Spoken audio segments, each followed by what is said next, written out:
Iran के राष्ट्रपति Masoud Pezeshkian ने ट्रंप के अल्टीमेटम पर अपनाया कड़ा रुख। हॉर्मुज स्ट्रेट को खोलने की धमकी को बताया गैर जिम्मेदाराना। धमकी का जवाब युद्ध के दौरान देगा ईरान। असम की राजनीति में चुनाव से पहले बड़ा फेरबदल। नंदिता गरलोसा ने भाजपा छोड़ भारतीय राष्ट्रीय कांग्रेस का थामा दामन। टिकट नहीं मिलने से नाराज होकर उठाया कदम। दिल्ली की मुख्यमंत्री रेखा गुप्ता ने सरदार भगत सिंह की प्रतिमा का किया अनावरण। साथ ही पुनर्निर्मित ऐतिहासिक न्यायालय का भी उद्घाटन। स्वतंत्रता सेनानियों की शहादत की याद दिलाता है शहीदी दिवस।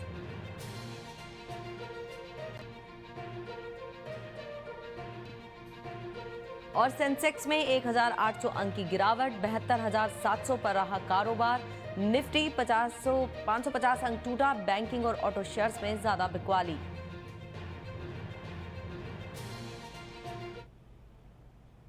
नमस्कार, आप देख रहे हैं न्यूज फ्लैश। मैं हूं आपके साथ नीतू शर्मा। शुरुआत करते हैं बुलेटिन की कुछ अहम खबरों से। चलिए नजर डालते हैं विस्तार से खबरों पर।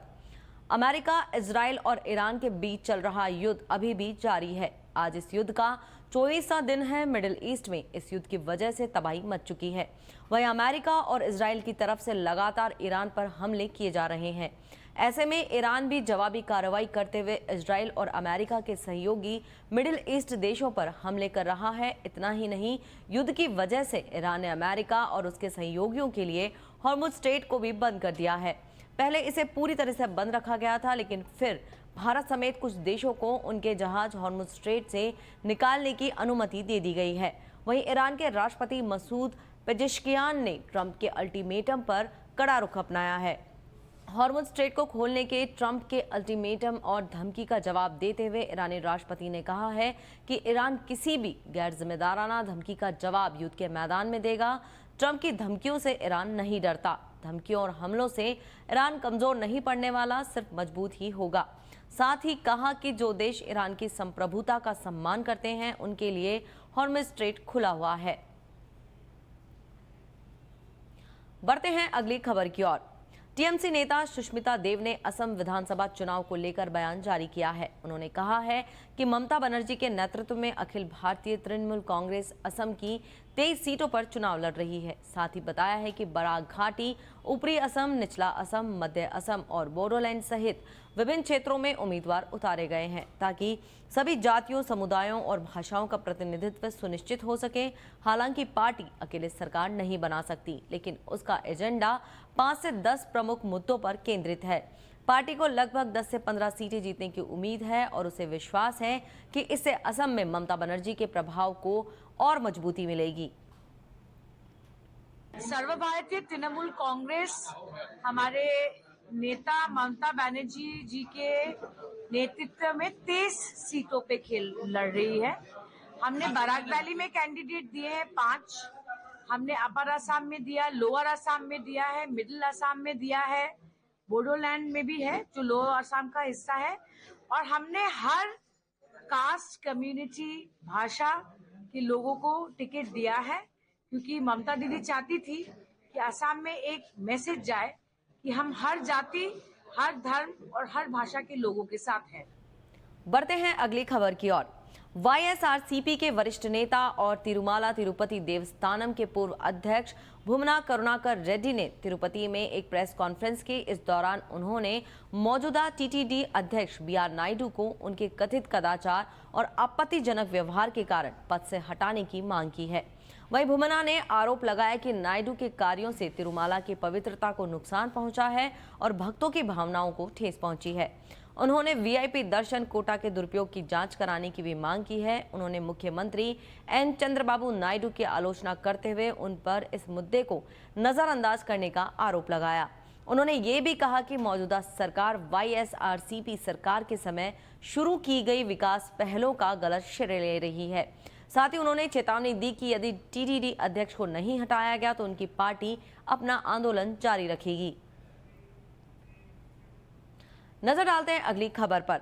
दिल्ली की मुख्यमंत्री रेखा गुप्ता ने शहीदी दिवस के अवसर पर सरदार भगत सिंह की प्रतिमा का अनावरण किया और साथ ही पुनर्निर्मित ऐतिहासिक न्यायालय का भी उद्घाटन किया। इस दौरान उन्होंने कहा कि यह दिन हमें हमारे स्वतंत्रता सेनानियों की शहादत की याद दिलाता है। साथ ही कहा कि भगत सिंह ने स्वतंत्रता के लिए अपनी जान न्यौछावर कर दी थी। अब वह जगह है जहां असेंबली में बम फेंके जाने के बाद भगत सिंह, राजगुरु और सुखदेव पर कोर्ट का ट्रायल शुरू हुआ था। अपने शहीदों को नमन करती हूँ, उनका बलिदान देश हमेशा याद रखेगा। इस मौके पर दिल्ली सरकार में मंत्री कपिल मिश्रा, मनजिंदर सिंह सिरसा और अन्य मंत्री भी शामिल रहे। सच में आज हम सबके लिए बहुत ही गर्व का दिन है। शहीदी दिवस के रूप में मनाया जाने वाला ये 23 मार्च का दिन प्रतिवर्ष हमें अपने उन वीर स्वतंत्रता सेनानियों के शहादत को याद दिलाता है। किस तरीके से देश के उन युवाओं ने देश की स्वतंत्रता के लिए अपनी जान न्यौछावर कर दी और आज ये परिसर उन क्षणों को याद करके रोंगटे खड़े कर देने वाला एहसास हम सबके बीच ला रहा है। मैं बहुत बहुत बधाई देती हूँ हमारे मंत्री रविंद्र रंजन जी को, उनके पूरे मंत्रालय को, सभी अधिकारियों को कि आज शहीद आजम भगत सिंह से जुड़ी उन यादों को, इस परिसर को उन्होंने जनता के बीच में नए रूप में पहुंचाया। ये वो जगह जहां असेंबली में बम फेंके जाने के बाद भगत सिंह जी पर, राजगुरु जी पे, सुखदेव जी पर कोर्ट का ट्रायल हुआ, आज भी वो परिसर लगभग उसी तरीके से है। मुझे लगता है हर भारतीय को जरूर यहाँ आके उसे देखना चाहिए। और ऐसे ही क्षण मुझे वो भी लोग याद आते हैं जो हमारे इन शहीदों के नाम पर राजनीति तो करते हैं, पर शायद उनका एक भी गुण, एक भी बलिदान को अपने जीवन में कभी उतार नहीं पाए। मैं आज अपने शहीदों को नमन करते हुए फिर से उनके चरणों में बहुत बहुत प्रणाम करती हूँ और उनका बलिदान, उनकी शहादत देश हमेशा याद रखेगा। ये प्रण। अब एक नजर अगली खबर पर। उत्तर प्रदेश के मुख्यमंत्री योगी आदित्यनाथ नियमित रूप से जनता दरबार लगाते हैं। इसी कड़ी में लखनऊ स्थित उनके आवास पर जनता दर्शन का कार्यक्रम हुआ। इस दौरान उन्होंने राज्य भर से आए लोगों की शिकायतों का समाधान किया, साथ ही स्वयं शिकायतों को भी सुना। असम की राजनीति में चुनाव से पहले बड़ा फेरबदल देखने को मिला है। नंदिता गढ़लोसा ने भारतीय जनता पार्टी छोड़कर भारतीय राष्ट्रीय कांग्रेस का दामन थाम लिया है।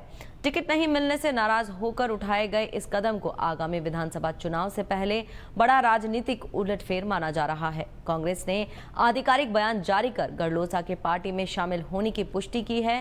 पार्टी ने कहा कि नंदिता गढ़लोसा पिछले 5 सालों से दीमा हसाओ जिले की जनता की सशक्त आवाज रही हैं और अपने सिद्धांतों पर हमेशा मजबूती से खड़ी रही हैं। बढ़ते हैं अगली खबर की ओर। अमेरिका, इजराइल और ईरान के बीच जारी तनावपूर्ण हालात में रोज नए घटनाक्रम सामने आ रहे हैं। 3 हफ्तों से जारी संघर्ष के बीच अमेरिकी राष्ट्रपति ने हॉर्मुज स्ट्रेट को लेकर ईरान को 48 घंटे का अल्टीमेटम देते हुए चेतावनी दी कि अगर इसे बिना शर्त नहीं खोला गया तो ईरान के पावर प्लांट्स पर बड़े हमले किए जाएंगे। इसके जवाब में ईरान के इस्लामिक रेवोल्यूशनरी गार्ड ने सख्त प्रतिक्रिया देते हुए कहा कि किसी भी हमले की स्थिति में अमेरिका और उसके सहयोगी देशों के अहम ठिकानों को निशाना बनाया जाएगा। वहीं ईरान के राष्ट्रपति ने इन धमकियों को खारिज करते हुए कहा कि उनका दबाव देश बेबुनियाद दबाव में नहीं आएगा। इस बीच ईरान ने एक लड़ाकू विमान गिरने का दावा भी किया, जिसे अमेरिकी सेंट्रल कमांडर ने झूठा बताया। पर्यटन को बढ़ावा देने की दिशा में एक महत्वपूर्ण पहल के तहत रामबन में जम्मू का सबसे बड़ा ट्यूलिप गार्डन आम लोगों के लिए जल्द ही खोल दिया जाएगा, जहां रंग बिरंगे ट्यूलिप फूलों की शानदार झलक देखने को मिलेगी। फ्लोरिकल्चर विभाग की ओर से विकसित इस गार्डन का उद्देश्य न केवल क्षेत्र की प्राकृतिक सुंदरता को निखारना है, बल्कि अधिक से अधिक पर्यटकों को आकर्षित करना भी है। इस संबंध में विवेक मोदी ने बताया कि गार्डन को खास तौर पर इस तरह तैयार किया गया है कि यहां आने वाले लोगों को एक खूबसूरत और यादगार अनुभव मिल सके। हजारों की संख्या में लगाए गए ट्यूलिप फूल इस संस्था को एक आकर्षक पर्यटन केंद्र में बदल देंगे, जिससे स्थानीय लोगों के लिए रोजगार और आर्थिक अवसर भी बढ़ेंगे। बढ़ते हैं अगली खबर की ओर। पश्चिम बंगाल में स्पेशल टास्क फोर्स ने बांग्लादेश के युवा नेता शरीफ उस्मान हादी की हत्या के मामले में 2 मुख्य आरोपियों को पश्चिम बंगाल की एक अदालत में पेश किया। पुलिस ने एक अन्य बांग्लादेशी नागरिक फिलिप संगमा को भी गिरफ्तार किया है, जिस पर आरोपियों को अवैध रूप से सीमा पार कराने में मदद करने का आरोप है। बता दें कि फैजल करीम, मसूद और आलमगीर हुसैन को बनगांव सीमा से गिरफ्तार किया गया था। ये दोनों आरोपी हत्या के बाद मेघालय के रास्ते अवैध रूप से भारत में दाखिल हुए थे और बांग्लादेश वापस जाने की फिराक में थे। बता दें कि बांग्लादेश के इंकलाब मंच के प्रवक्ता शरीफ उस्मान हादी को 12 दिसंबर 2025 को ढाका में मोटरसाइकिल सवार हमलावरों ने गोली मार दी थी, जिससे उनकी मौत हो गई थी। बढ़ते हैं अगली खबर की ओर। सोनितपुर असम के डेकियाजुली क्षेत्र में NH 15 पर कंटेनर और एम्बुलेंस के बीच हुई दुर्घटना में 8 आदिवासी लोगों की मौत हो गई। इस दुर्घटना ने आपातकालीन प्रतिक्रिया प्रणाली की गंभीर खामियों को उजागर किया है। विशेष रूप से स्वास्थ्य मंत्री के आवास से मात्र 2 किलोमीटर दूर होने के बावजूद एम्बुलेंस की देरी से पहुंचने को लेकर इस घटना के बाद समुदाय ने गहरा दुख और निराशा व्यक्त की है और सरकार पर लापरवाही और अक्षमता का आरोप लगाया है। जयपुर में रसोई गैस की किल्लत के बीच चोरी की एक हैरान करने वाली घटना सामने आई है। बताया जा रहा है कि बरकत नगर के आदर्श बाजार गली नंबर 5 में एक बदमाश ने एक घर में घुसकर गैस सिलेंडर चोरी करने की कोशिश की। सिलेंडर लेकर भागते समय उसकी हड़बड़ाहट उस पर भारी पड़ गई जब उसकी स्कूटी अचानक फिसल गई और वह सड़क पर गिर पड़ा। इस दौरान पीछा कर रहे कॉलोनी के लोगों ने मौके का फायदा उठाकर उसे पकड़ लिया। बताया जा रहा है कि घटना का CCTV फुटेज भी सामने आया है, जिसमें पूरी वारदात कैद हो गई है। पुलिस मामले की जांच में जुटी हुई है और अन्य आरोपियों की तलाश जारी है। बढ़ते हैं अगली खबर की ओर। केकड़ी में PM श्री राजकीय विद्यालय में पेंशनर समाज का वार्षिक अधिवेशन और भामाशाह सम्मान समारोह आयोजित हुआ। इस दौरान यह संदेश दिया गया कि सेवानिवृत्ति अंत नहीं बल्कि नए अध्याय की शुरुआत है। कार्यक्रम में वरिष्ठ पेंशनरों का सम्मान किया गया। इस आयोजन ने पेंशनर समाज की एकजुटता, अनुभव की महत्ता और समाज के प्रति उनके निरंतर योगदान को उजागर किया।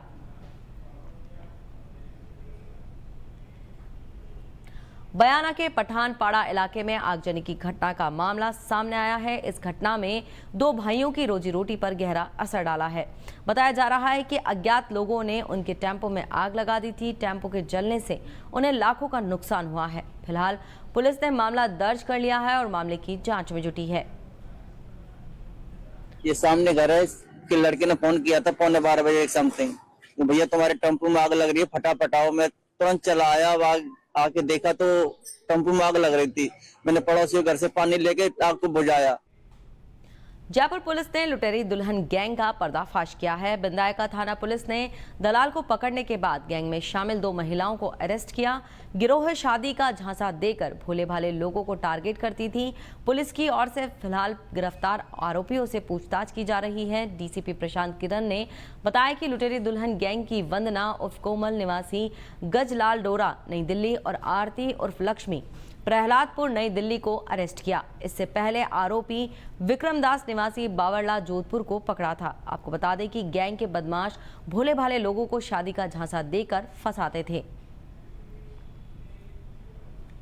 मीरगंज पुलिस ने मुठभेड़ के बाद अंतर जिला पशु तस्कर को गिरफ्तार किया है। जानकारी के अनुसार पुलिस को सूचना मिली कि आरोपी भागने का प्रयास कर रहा है। तभी मीरगंज पुलिस ने मछली शहर पुलिस को सूचित किया और दोनों स्टेशनों ने आरोपी को घेरने का प्रयास किया। इस दौरान आरोपी ने पुलिस पर गोली चला दी, जिसके जवाब में पुलिस ने आत्मरक्षा में जवाबी फायरिंग की, जिसमें आरोपी के पैर में गोली लग गई। बताया जा रहा है कि आरोपी आरिफ महाराजगंज के लम्हान गांव का निवासी है, जिस पर मवेशी तस्करी सहित 20 से अधिक मामले दर्ज हैं और साथ ही उस पर 25,000 रुपए का इनाम भी है। उसे इलाज के लिए CAC मछली शहर ले जाया गया। वहीं एक अन्य आरोपी भागने में सफल रहा।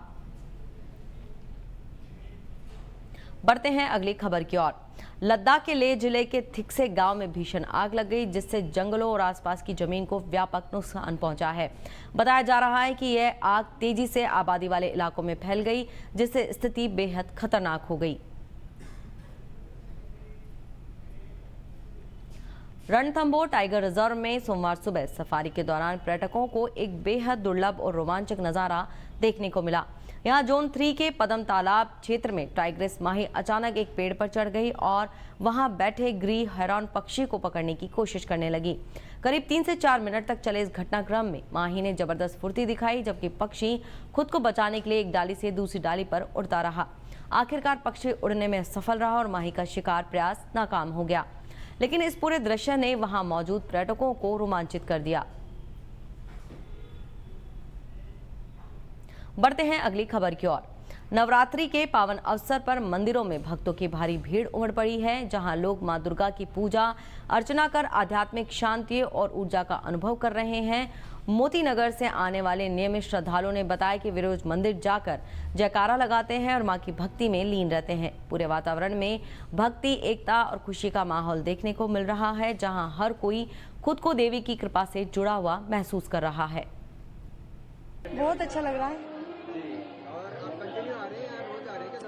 नहीं, हम आज आए हैं जी, न्यू बिहार फेस 1 से। बहुत अच्छा लग रहा है। माँ के दरबार पे ऐसे लगता है जैसे माँ हमारे साथ साथ है, हमारे शरीर में ऐसे हमारे साथ। बहुत अच्छा लगता है। रोज आ रहे हैं आप? हम रोज आते हैं। बहुत अच्छा लग रहा है, मन खुश हो गया यहाँ पर आकर। आप रोज दर्शन करने आ रहे हैं? मैं रोज दर्शन कर। अब नजर डालते हैं मौसम से जुड़ी खबर पर। दिल्ली NCR एक बार फिर बादलों से घिर गया। नोएडा समेत दिल्ली NCR के कई इलाकों में बूंदाबांदी हो रही है, जिससे सड़कों पर वाहनों की रफ्तार थम गई। वहीं सुबह सुबह मौसम सुहावना हो गया है। दिल्ली NCR में आज भी बारिश होने का पूर्वानुमान भारत मौसम विभाग की ओर से जारी किया गया है। मौसम विभाग के अनुसार 23 मार्च को बादल छाए रहेंगे और दोपहर बाद गरज चमक के साथ हल्की बारिश के आसार हैं। ऐसे में उत्तर पश्चिमी हवाएं चलेंगी, जिनकी गति 10 से 15 किलोमीटर प्रति घंटे के आसपास रह सकती है। यही नहीं, दिन आसमान बादलों से घिरा रहेगा। बदलते मौसम के चलते लोगों को दिन में गर्मी और शाम के समय हल्की ठंड का एहसास हो रहा है। अब एक नजर राजस्थान के मौसम की तरफ। जयपुर, अलवर, भरतपुर, दौसा सहित प्रदेश के कई जिलों का मौसम सुबह से ही बदल गया। वहीं अलवर में सोमवार सुबह करीब 8 बजे से रिमझिम बारिश का दौर जारी है। मौसम के इस बदलाव ने किसानों की चिंता बढ़ा दी है। दरअसल जिले में इस समय गेहूं की फसल की कटाई चल रही है। ऐसे में बारिश होने से फसल को काफी नुकसान होने की आशंका है। वहीं मौसम विभाग ने चेतावनी जारी की है कि सोमवार को हल्की बारिश और बादल छाए रहने की संभावना है। न्यूनतम तापमान करीब 14 डिग्री सेल्सियस रहने का अनुमान है।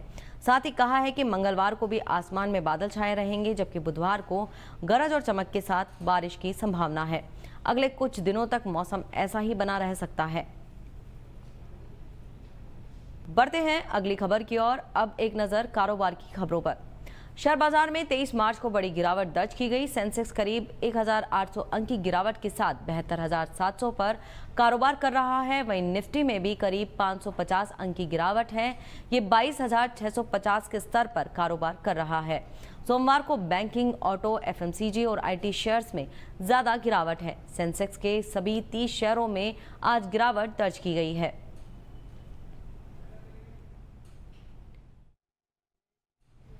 खबरों का सिलसिला यूं ही जारी रहेगा। बने रहिए हमारे साथ, देखते रहिए न्यूज़ फ्लैश। नमस्कार।